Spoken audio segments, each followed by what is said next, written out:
Yo, it's the Grow Green Podcast. For another fat one, puffing on that first class green. Take another puff.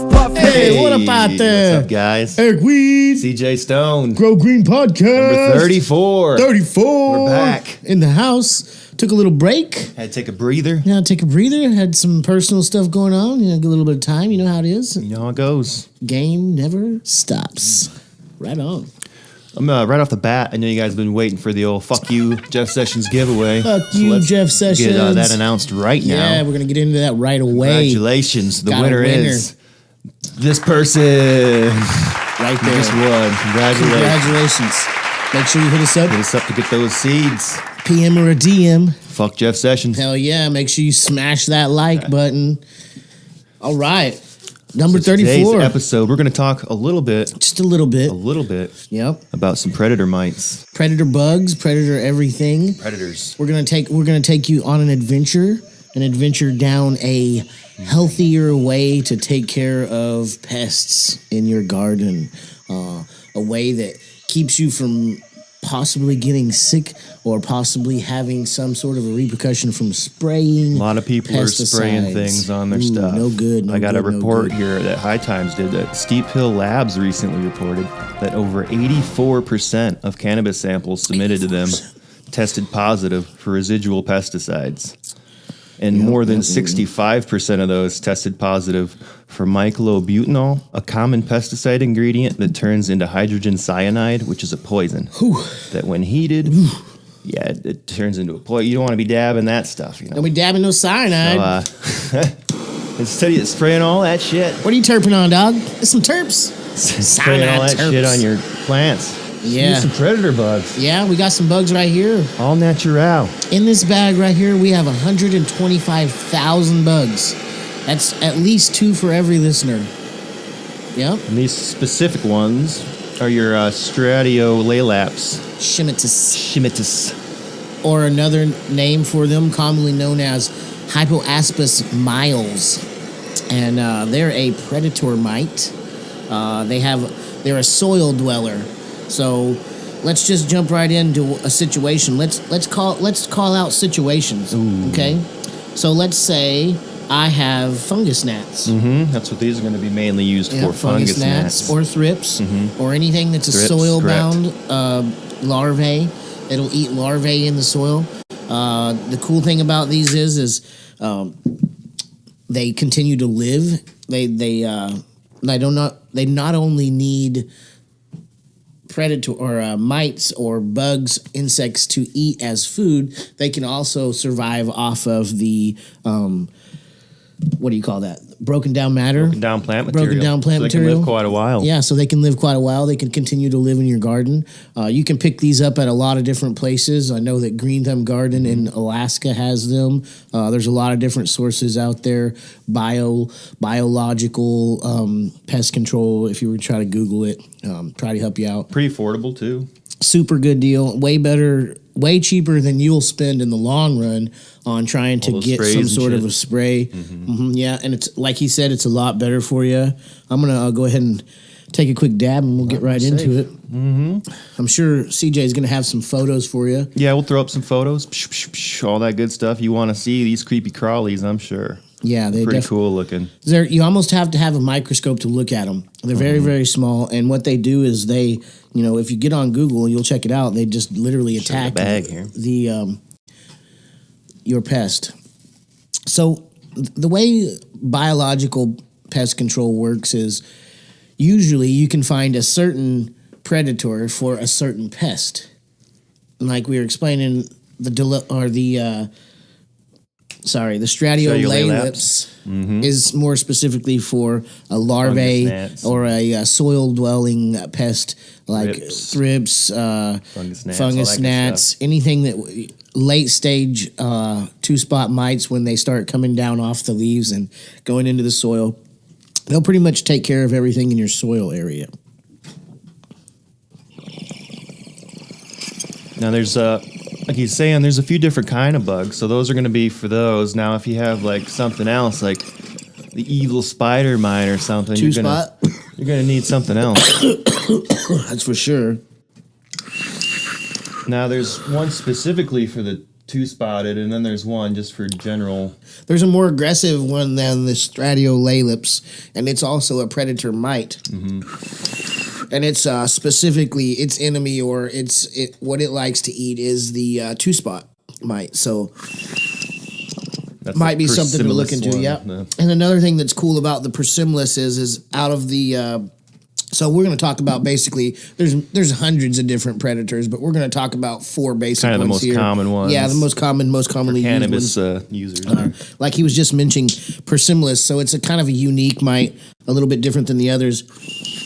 The other two mites and pests that we have, predators that we have talking about today, they're going to be a soil dweller, and the persimmilus is actually a soil dweller too, but it also goes up on the plant and leaves and seeks out different sources of food. I mean, like I was saying, the two-spotted spider mite specifically.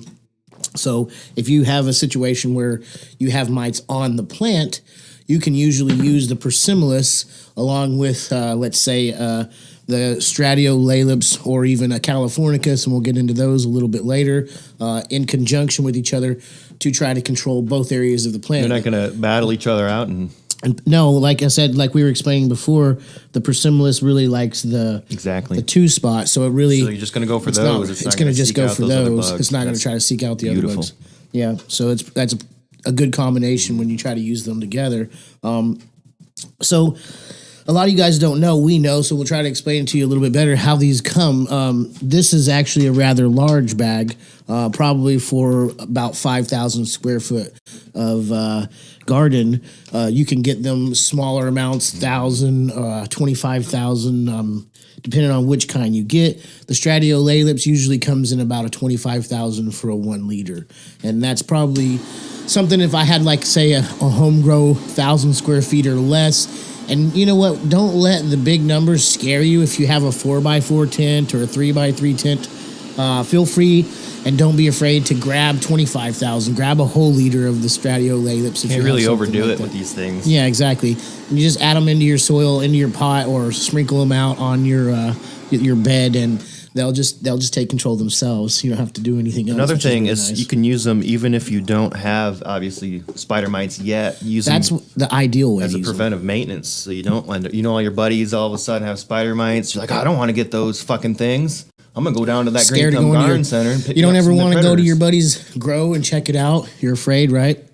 Hell, I know how it is. Mm-hmm. And this is kind of like an insurance policy, and a cheap one at that, really.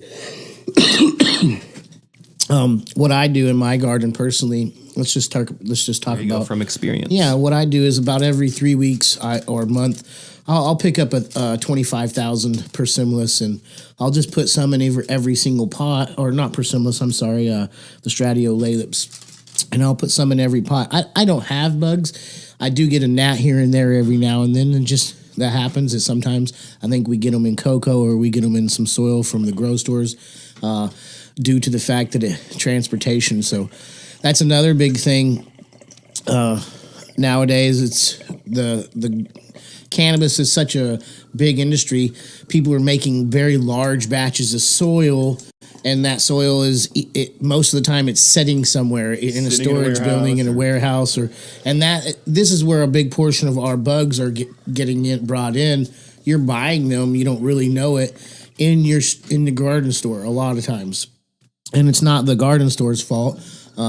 So we're at the point now where we have to be proactive, and we have to take measures to make sure that we don't get bugs. I act like I have bugs all the time. And you know what? If I had bugs, I probably would never know, because these guys right here are taking care of the problem for me. They're out there doing that work. You know what I'm saying? I got a mob of them out there. They're out there just taking care of business. You know what I'm saying? So that's what you got to get. You got to get some preventative measures. And, the price is super cheap. I think it's like $50 or less, depending on where you go for your basic bottle. And I don't know how much you guys have spent on pesticides, but you're spending money to kill yourselves. So it doesn't make sense to do that, in my opinion. If anybody ever came to me, I would tell you, don't spray anything if you don't have to. And people that ask me, I'm in flower, what do I spray? And you don't spray nothing. Spray gasoline on it. I don't know. Like, it's either get some good bugs and try to take control, try to take those other bad bugs out, and or cut down. And that's my opinion. But a lot of people that grow, they don't care about you. They're not growing for themselves. They're growing for you. They're going for that ultimate big money buck. And those guys, a lot of times, they don't have any sort of a, what do you want to call that, CJ? Just no heart in the grow. You know what I mean? They don't care about your health. They don't care about the workers either. I mean, think about all them workers in those big facilities spraying all that shit. The boss is making them spray. They're getting all tons of shit in their lungs, probably getting cancers and shit. Fuck that. Just use some predator mites. I don't get it. I don't either, Start out. Don't go into it. This is a tip, Eric Weed tip for all you facilities out there. Get on the ball, man. Don't go into a facility building and starting out a cultivation facility without having some sort of an IPM set up. And when I say IPM, if you don't know, integrated pest management system, you got to have a plan, man. You know what I'm saying? You can't start a grow without that being part of your system. You got your environment, you got your lights, you got your fans, you got the newts. All that's part of the system. Why isn't your preventative maintenance for your bugs or for your pests part of the system? It's got to be, because that's going to be your biggest downfall if you get them. So you need to start from the get-go with some sort of a preventative bug, or I don't know, do something. Mm-hmm. But don't be spraying shit on your plants, man. Spraying stuff on your plants is for ornamentals. You know what I mean? Flowers. Yeah, there you go. Stuff you're not going to put in your mouth. Stuff we're not going to eat. And I don't even like it then, because then it's going into our earth. It's going into... So it's like... all them chemicals going back and fucking the earth up. Yeah, Same and thing. Thing is you're going to have to flush that shit off your plants. Where's it going to go? It's going to come right out the plant. Where's that going? It's going back into our ecosystem. Mm-hmm. Ultimately, you're hurting yourselves by doing this. So I urge you guys to go natural if you can. And the thing about natural, you have to kind of transition yourself into... if you've been using pesticides or stuff like that and you're used to how it works, I spray and I see a difference right away. I see all the dead carcasses of these bugs laying around. That's great. But you know what? There's a reason they're dead. You know what I mean? You just poison the fuck out of them. So keep that in mind. You're spraying poison on your plants. Mm-hmm. You're going to be inhaling those plants or eating it, edibles, depending on what you're going to do with it. Look at the time that the pesticides stay in the plant. People have done studies and found stuff as far as 90 days away in some pesticides, and those are the non-harsh ones. There's harsh ones out there that I didn't even want to get into the whole pesticide thing because of this. I'll just start going on and on and on. 100% organic? Bugs. Yeah. There you go. It's what's 100% organic. What's organic? You know what? Fucking water's not even organic. Look it up. Doesn't have a carbon molecule. Fuck. So, we urge you guys to use bugs, and that's what we do. And I'm going to steer it back on course here and get back into talking to some of the other bugs. But like I said, tip of the day: if you're starting a new cultivation company, make sure you have an IPM. And I don't mean have a fucking shelf full of pesticide.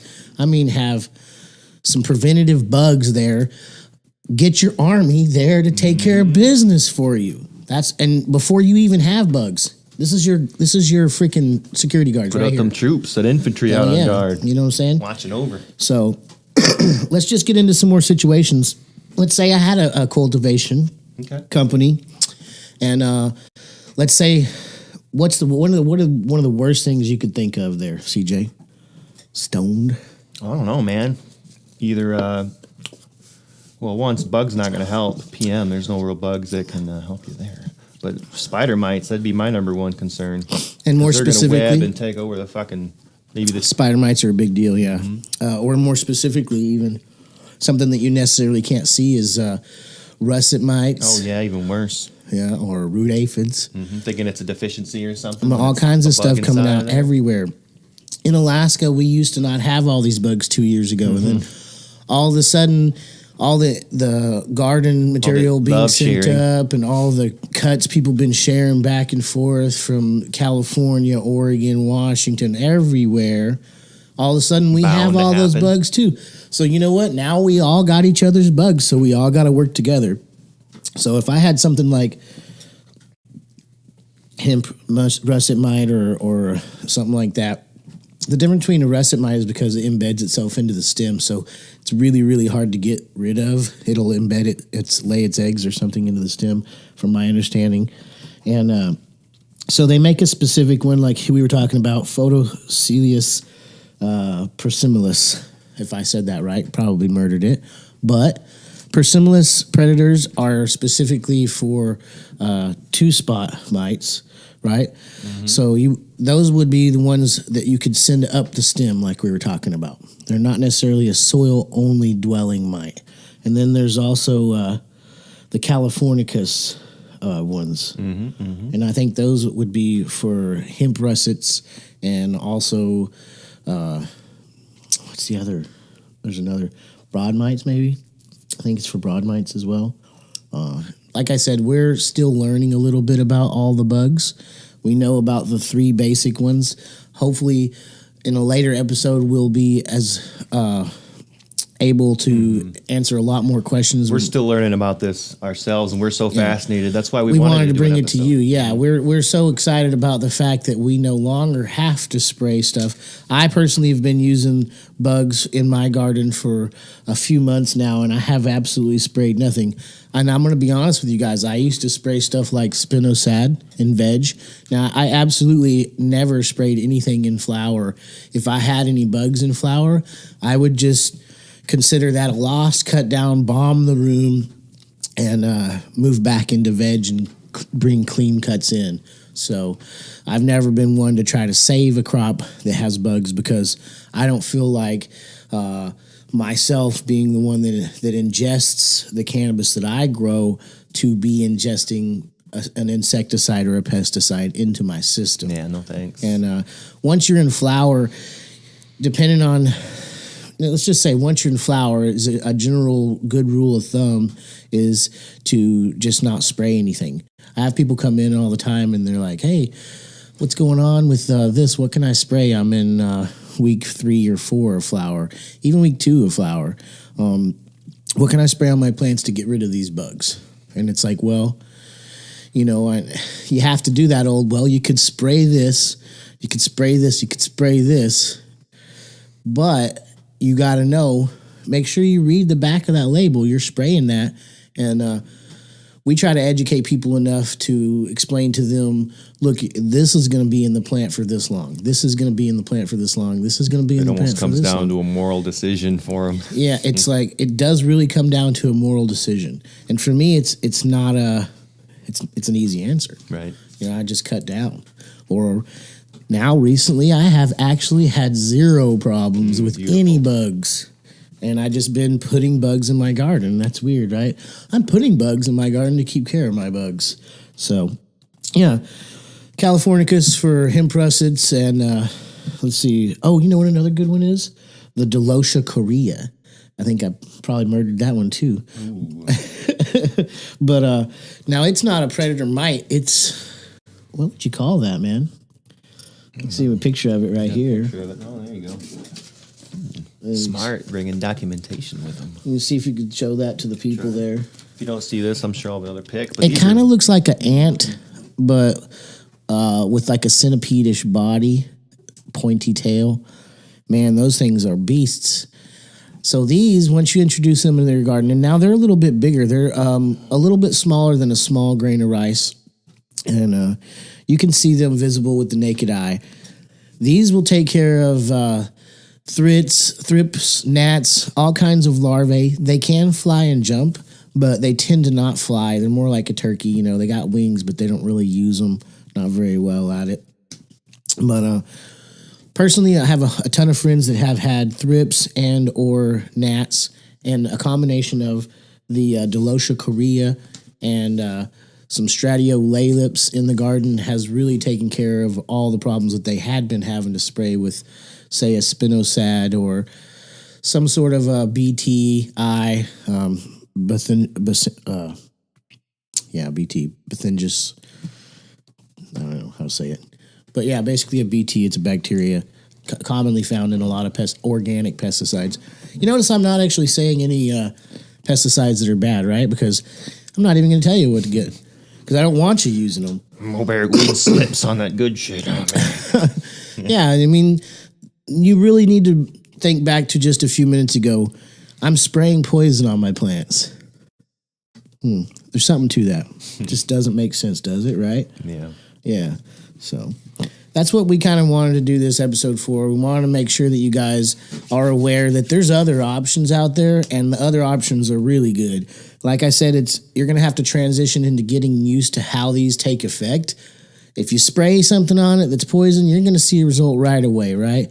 Well, if I put a team out on the field to take care of the problem, it's going to take a little while. You know what I'm saying? They got to find all the insurgents, and they got to take care of that problem. You know what I'm saying? So you can't expect to see an overnight end of the war. We're going to war, baby. Hell yeah. You know what I'm saying? So Hell you got to yeah. get your army buffed up, and you got to get out there, and you got to take care of it yourself. It ain't going to take care of itself. So make sure you check it out and call around. You know, I urge you, you don't have to get it locally. You can get them mailed second day air. Hell, call Green Thumb Garden Center. They'll mail them to you, I'm sure. If you can't find it, call them up. Green Thumb. They hook me up. They're going to hook you up. Hook CJ up. Always give me a good deal. So basically, that's all we wanted to do with this episode. And give you guys an update, let you know we didn't forget about you. We're still here. We're working on a new studio. We're going to get hopefully some really cool effects going on in the next few weeks. Trying to line up some guests here for you too. So yeah, it's hopefully not just our ugly mugs on a. Not just these screen. two ugly mugs. We'll see. Stay tuned. We got big things coming. Thanks for tuning in. Episode Grow Green 34. Podcast. Grow Green Podcast. Peace. We out. It's the Grow Green Podcast. The Grow Green Podcast. This is the Grow Green Podcast. The Grow